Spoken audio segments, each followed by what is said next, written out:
मला पण पाठव.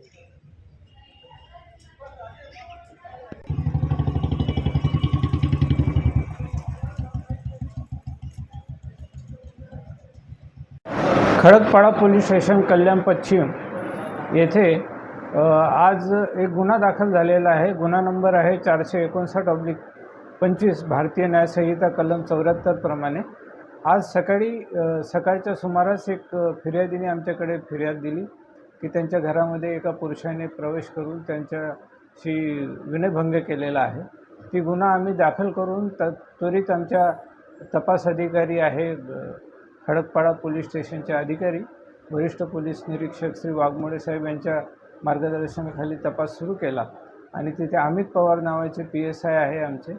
त्यांनी ह्या गुन्ह्याचा तपास लवकरात लवकर करून 7 तासाच्या आत पुरावे आरोपीविरुद्ध प्राप्त करून मान्य न्यायालयात दोषारोपपत्र सादर केलेले आहे। या आमचा मूळ उद्देश असाच आहे की अशा स्वरूपाचे जे काही गुन्हे दाखल होतात त्या लवकरात लवकर न्यायालयात दाखल करून त्या आरोपीला शिक्षा मिळाली पाहिजे आणि त्या अशा पुढे होणाऱ्या घटनेला आळा बसला पाहिजे, हा त्याचा मूळ उद्देश आहे।